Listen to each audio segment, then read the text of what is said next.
Hi welcome back to my mini vlog. ಈ mini ವ್ಲಾಗಲ್ಲಿ beetroot carrot use ಮಾಡ್ಕೊಂಡು cutlet ಯಾವ ಥರ ಮಾಡೋದು ಅಂತ ನೋಡೋಣ ಬನ್ನಿ. ನಾನಿಲ್ಲಿ ಒಂದು ಬೀಟ್ರೋಟು ಮತ್ತು ಒಂದು ಕ್ಯಾರೆಟ್ನ ತೊಗೊಂಡಿದ್ದೀನಿ, ಚಿಕ್ಕದಾಗಿ ತುರ್ಕೊಂಡಿದ್ದೀನಿ. ಮತ್ತು ಅದಕ್ಕೆ ಒಂದು ಈರುಳ್ಳಿ ಸಣ್ಣದಾಗಿ ಹೆಚ್ಚಿರೋದು ಮತ್ತು ಸ್ವಲ್ಪ ಕೊತ್ತಂಬರಿ ಸೊಪ್ಪು ಹಾಕ್ಕೊತಿದ್ದೀನಿ.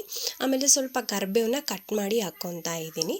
ಆಮೇಲೆ ಎರಡು ಸ್ಪೂನ್ ಆಗೋಷ್ಟು ಕಡಲೆ ಹಿಟ್ಟು, 2 ಸ್ಪೂನ್ ರವೆ ಮತ್ತು 2 ಸ್ಪೂನ್ ಆಗೋಷ್ಟು ಅಕ್ಕಿ ಹಿಟ್ಟು ಕ್ರಿಸ್ಪಿಯಾಗಿ ಬರಲಿ ಅಂತ ಹೇಳಿ.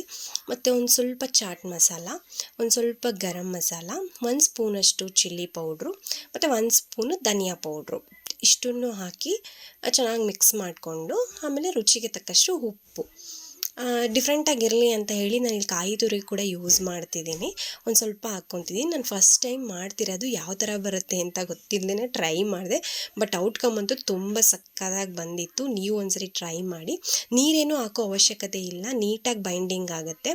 ಬೀಟ್ರೂಟ್ ಕ್ಯಾರೆಟಲ್ಲೇ ಜ್ಯೂಸ್ ಥರ ಇರುತ್ತಲ್ವ, ಸೊ ಹಾಗಾಗಿ ನೀಟಾಗೆಲ್ಲ ಮಿಕ್ಸ್ ಮಾಡಿಕೊಂಡು ಈ ಥರ ಕಟ್ಲೆಟ್ ಥರ ವಡೆ ಥರ ತಟ್ಕೊಂಡು ಒಂದು ಪ್ಲೇಟಲ್ಲಿ ಇಟ್ಕೊಂಡು ಇದನ್ನು ಜಸ್ಟ್ ಶಾಲೋ ಫ್ರೈ ಮಾಡ್ತೀವಿ ಅಷ್ಟೇ. ನಾವು ಡೀಪ್ ಫ್ರೈ ಏನು ಮಾಡಲ್ಲ.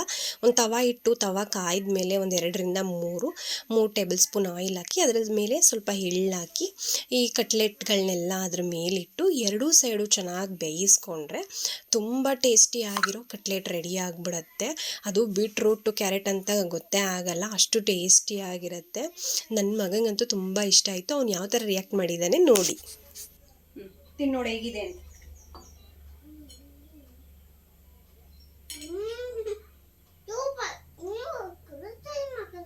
ನಾನು ಹೇಳೋದನ್ನು ನೋಡ್ಕೊಂಡು ಅವ್ನು ಕೂಡ ಅದೇ ಥರ ರಿಪೀಟ್ ಮಾಡ್ತಿದ್ದಾನೆ. ನಿಮ್ಮ ಮನೇಲಿ ಕೂಡ ಮಕ್ಕಳಿದ್ರೆ ಈ ಥರ ಟ್ರೈ ಮಾಡೋದನ್ನ ಮರಿಬೇಡಿ.